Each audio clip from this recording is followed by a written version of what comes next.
আসসালামু আলাইকুম। আপনারা সবাই কেমন আছেন? আশা করি যে যেখানে আছেন সুস্থ আছেন, ভালো আছেন। জি, আলহামদুলিল্লাহ আল্লাহর অশেষ রহমতে আপনাদের দোয়া ও ভালোবাসায় আমরাও অনেক ভালো আছি। তো গাইস, চলে আসলাম প্রতিদিনের মতো নতুন আরেকটি ব্লগ ভিডিও নিয়ে, শুধুমাত্র আপনাদের জন্য।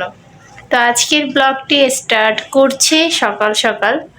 তো আপনারা সবাই আমাদের সাথে থাকবেন, ধৈর্য সহকারে সম্পূর্ণ ভিডিওটি দেখবেন। আশা করি আপনাদের ভালো লাগবে। আর আমার এই ভিডিওটি যদি আপনাদের কাছে ভালো লেগে থাকে, অবশ্যই একটি লাইক দিয়ে আমার এই ভিডিওটি কন্টিনিউ করে নেবেন। তো গাইস, সকাল সকাল আনলে আজকে আমরা কি কি কাজকর্ম করলাম মা মেয়ে দুজন, তা আপনাদের সাথে যতটুকু সম্ভব শেয়ার করার চেষ্টা করব। তো আজকের ভিডিওটা হচ্ছে জানি না, এরকম আর কি ইউনিক একটা খাবার বলা যায়। তো এক একজন এক একভাবে খায় আর কি। তো আমি হচ্ছে মানে আমার শ্বশুরবাড়ি এলাকার স্টাইলে আজকে একটা খাবার তৈরি করছি বাসায়। তো সেটা আপনাদের সাথে শেয়ার করার চেষ্টা করব। তো চলুন দেখি সেই খাবারটা কি। হয়তো সবার পরিচিত, বাট এক এক জায়গায় এক এক রকম করে এইটা আর কি খাবারটা বানানো হয়। তো আজকে আমি কি করে বানাই তা চলুন দেখি, আপনাদের সাথে আমি একটু শেয়ার করতে চাই। বলো, কে খাবে? আমার আম্মা জেনে খাবে, আমি খাবো গরম ভাত দিয়ে। চলো বানাই। তো গাইস, এই যে আপনাদের সামনে নিয়ে চলে আসছি লাউ পাতা। তো লাউ শাকটা হচ্ছে খুব বেশি পছন্দ করি, তবে আমি মনে করি কম বেশি লাউ শাকটা সবাই পছন্দ করে। তো আমিও অনেক বেশি পছন্দ করি। তো আজকে হচ্ছে লাউ শাক ভাজি করব না, অবশ্যই এই লাউ পাতা দিয়ে আজকে হচ্ছে ভর্তা বানাবো। তো সেটা কিভাবে কি, লাউ পাতা দিয়ে কিন্তু অনেক রকমের ভর্তা বানানো যায়। অনেকে দেখা যায় শুটকি দিয়ে লাউ পাতা দিয়ে ভর্তা বানায়। এরপরে আরও অন্যান্যভাবে আর কি ভর্তা করা যায়, যে যে এরকম করে খায়। তো আজকে হচ্ছে আমরা লাউ পাতা ভর্তা বানাবো, সেটা হচ্ছে ভাতের মধ্যে সিদ্ধ দিয়ে। তো চলুন দেখি কিভাবে সিদ্ধ করি ভাতের মধ্যে। তো এই যে দেখেন, প্রথমত পাতাগুলো কিন্তু আমি খুব সুন্দর করে ধুয়ে নিছি।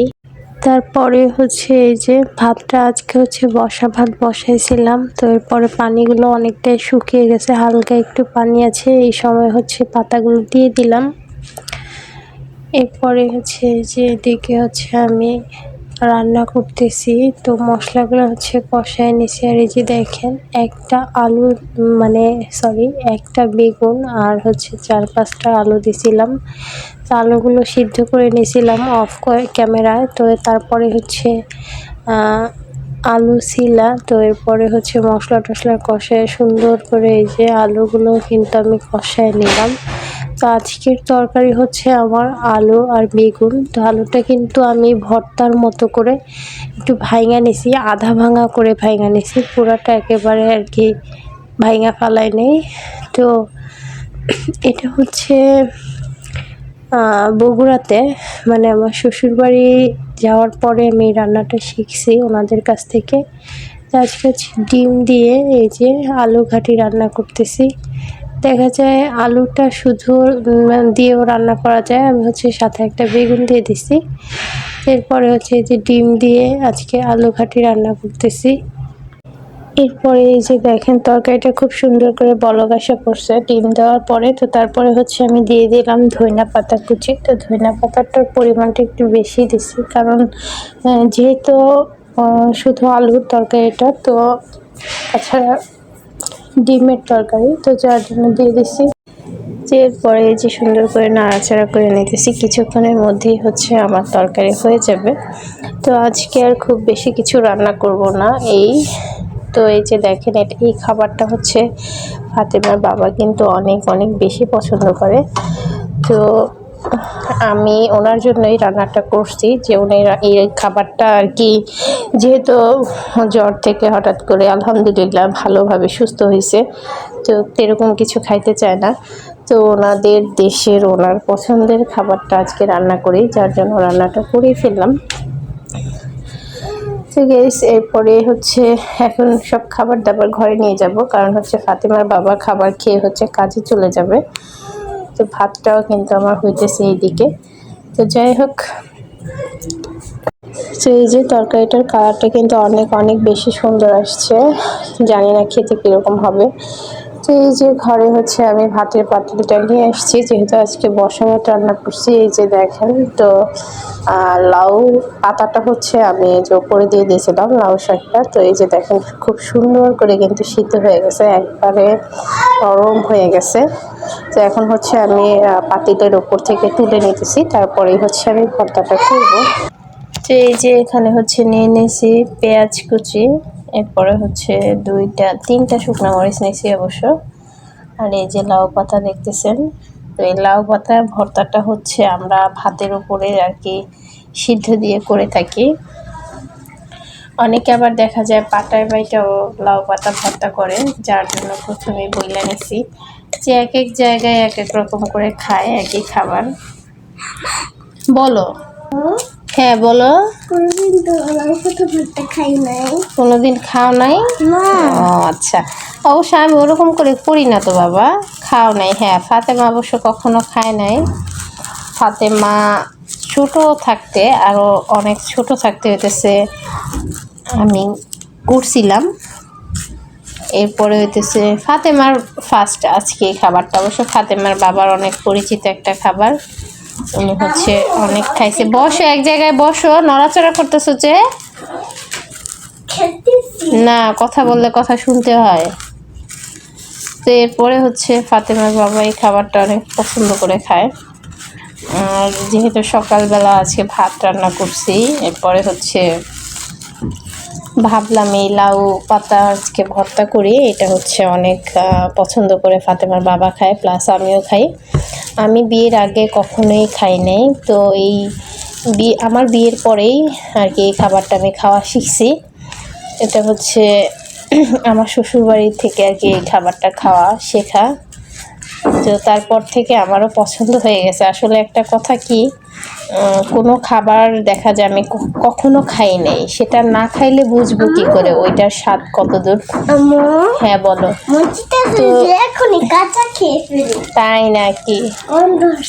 গ্রান আসতেছে, দেরি করো, বানায় নেই তারপরে। তো এরপরে হচ্ছে যেটা বলতেছিলাম, যেই খাবার আমরা কখনো খাই নাই, তো সেই খাবার হচ্ছে যদি খেয়ে দেখি তাহলে অবশ্যই ভালো লাগে, তারপরেই হচ্ছে ভালো লাগা। তো এটা অনেক মজার একটা খাবার, অনেক ভালো লাগে খেতে। আজকে ফাইনালি আমরা লাউ পাতা ভর্তা করেই ফেললাম, তাই নাকি? ফাতেমার হচ্ছে প্রথম, আর আমি এর আগে পরে অনেকবার খাইছি। মেয়ে যেহেতু ছোট ছিল, এরকম ঝাল খাইতে পারতো না, যার জন্য বাসায় বানাইতাম, বাট ওকে দিতাম না। Thank you.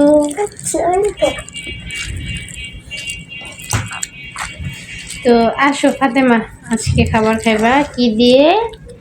লাউ পাতা ভর্তা। আর হচ্ছে আমি আগে ওরকম চিন্তা ছিল না, এরপরে হঠাৎ করে রান্নাঘরে যাই আর কি ভাবলাম যে তাইলে আজকে এই রান্নাটা করি। আর একটা রান্না করছি সাথে, ওইটা হচ্ছে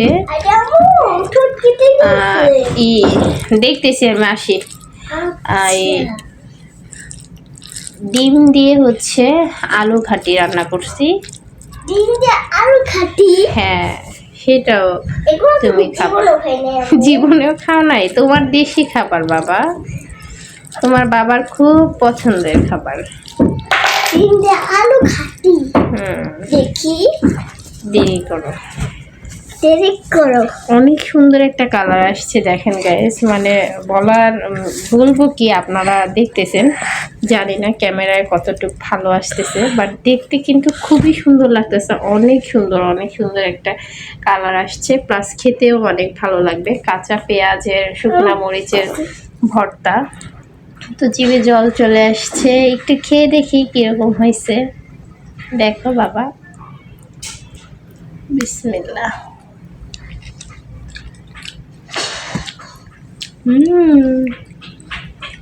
মজা? বুঝি না তো, বলো। হ্যাঁ, কেমন মজা? ঝাল ঝাল মজা, দেখছো?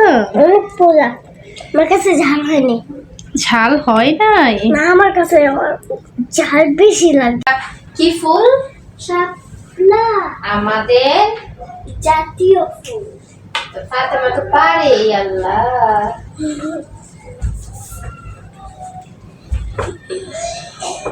শাপলা হচ্ছে জাতীয় ফুল। এই নাও আম্মু, খাবার খেতে বসো, অনেক টাইম হয়ে গেছে দেখছো। শাপলা আমাদের জাতীয় ফুল। ফাতেমা অবশ্য পরোটা খাইতে চাইছিল। বিসমিল্লাহ।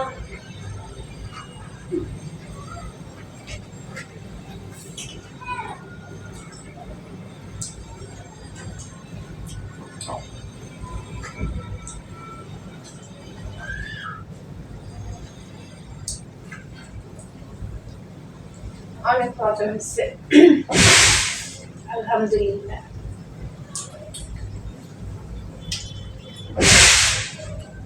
পাতাগুলো অবশ্য অনেক কচি ছিল, ভালো ছিল। হ্যাঁ, আমার কাছে তো ঝাল হয় না। আমার কাছে ঝাল হয় না।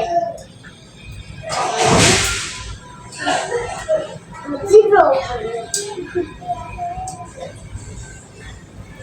ঝালও এখানে ঝালি খেতে পারলো।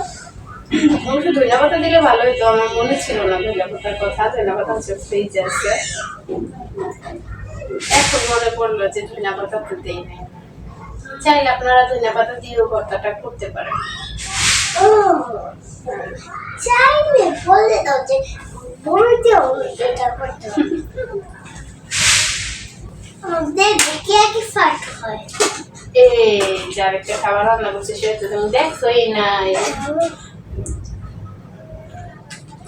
এই যে ডিম দিয়ে আলু ভাজি রান্না করছি আজকে। সিম না, একটা বেগুন দিছি বাবা। তোমার দাদি আছে না, তোমার দাদি, তোমার দাদা, তোমার ফুপ্পিরা অনেক পছন্দ করে খায়। অবশ্যই ওনাদের দেশি খাবার।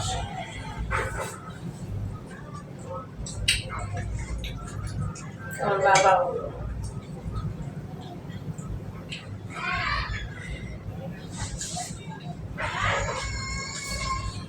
অবশ্য আজকে আপনাদের ভাইয়া এখন বাসায় নেই, উনি আর অনেক আগে চলে গেছে কাজে। তো মাশাআল্লাহ পেট ভরে ভাত খেয়ে গেছে। ওই যে আলু ঘাটি রান্না করছি ডিম দিয়ে, ভর্তাও খেয়ে গেছে অবশ্য আলাদা করে। ওনাকে ভর্তা করে দিছিলাম, কি অবস্থা? লাউ পাতা ভর্তা। খুবই কেমন পছন্দ করে। লাগছিল? ভালোই। বাবা বাবা আর মোজ খেতে পছন্দ করে। তুমি যে মোজ খেতে পছন্দ করো, আমি সে মোজ খেতে পছন্দ করি। চলে তাড়াতাড়ি খাবারটা শেষ করো, তো আমি চাকরি দিব।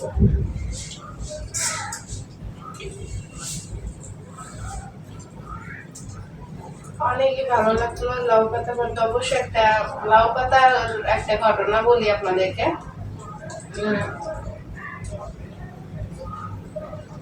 ফাতেমার জন্মের পরে ফাতেমার 21 দিনের দিন, তো সবাই বলতেছিল বাসায় যে লাউ পাতা ভর্তা খেলে নাকি আর কি খাওয়া নাকি ভালো শরীর করে, এরকম একটা কথা বলছিল। এরপরে আমরা তো কখনো লাউ পাতা ভর্তা এর আগে পরে খাইনি। আমার বড় আপু কি করছে, লাউ পাতা সিদ্ধ করছে, ঠিক আছে, আমরা যেরকম হাতে দিয়ে সিদ্ধ করি, আপু হচ্ছে নিজে সিদ্ধ করছে। সিদ্ধ করার পরে সেই পাতা হচ্ছে পাটায় বাটছে, একবারে মেহেদি পাতা বাটলে যেরকম হয় ওরকম একটা কালার প্লাস ঠিক মেহেদি পাতা হয়ে গেছিল। তা আমার তো ঝাল খাওয়া যাবে না, তখন আর কি বাবুর সমস্যা হবে। পরে হয়েছে ঝালও দেয়নি, শুধু লবণ দিছে আর ওই পাতাটা বাইটে নিয়ে আসছে। আমি তো মানে এরকম কেন, আমি তো জানি, ওরা তো আর জানে না, আমার জিজ্ঞেসও করে নাই। এরপরে না আমি খাইতে পারতেছি না, আমার কাছে ভালো লাগতেছে না, তো খাইতেই পাই না, আমার শুধু বমি চলে আসছিল এরকম। যে ঝাল নাই, কোনো রকম লবণ পেঁয়াজ রসুন কিছু নাই। তো পরে হাসতে হাসতে মানে অন্যরকম একটা অবস্থা হয়ে গেছে যে ভর্তা কিন্তু এইভাবে করে না। এখন আমাদের এলাকার মানুষরা জানে না কিভাবে লাউ পাতা ভর্তা খায়। তো আমার শ্বশুরবাড়ির এলাকার মানুষ খায়। এরপরে অনেক হাসাহাসি হইলো। লাউ পাতা ভর্তা করতে গেলে আমার সেই দিনের কথা মনে পড়ে যায়। তো যাই হোক, অনেক কথা বলে ফেললাম। এখন হচ্ছে একটু আলু ঘাটি নিয়ে নিই নাকি, আলু ঘাটি খাই দেখি কিরকম হয়েছে। এই যে ডিমের আলু ঘাটি,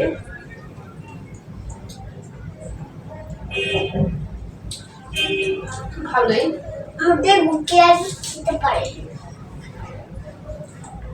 ভালোই লাগে, খারাপ লাগে না অবশ্য আমার কাছে।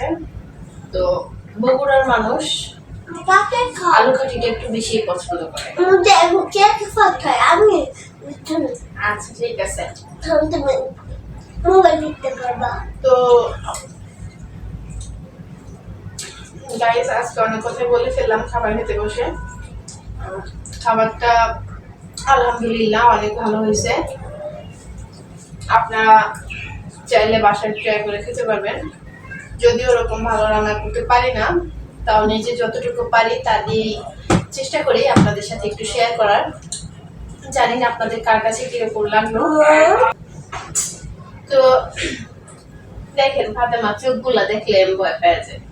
আমার রাগ দেখা দিচ্ছেন আমার আম্মায়। তাড়াতাড়ি খাও বাবা। তো গাইস, আজকের এই ভিডিওটি এই পর্যন্তই। আপনাদের সাথে দেখা হবে আগামী দিনে নতুন কোনো ভিডিও নিয়ে। তো সবাই যে যেখানে আছেন কাছে কিংবা দূরে অবশ্যই সুস্থ থাকবেন, ভালো থাকবেন।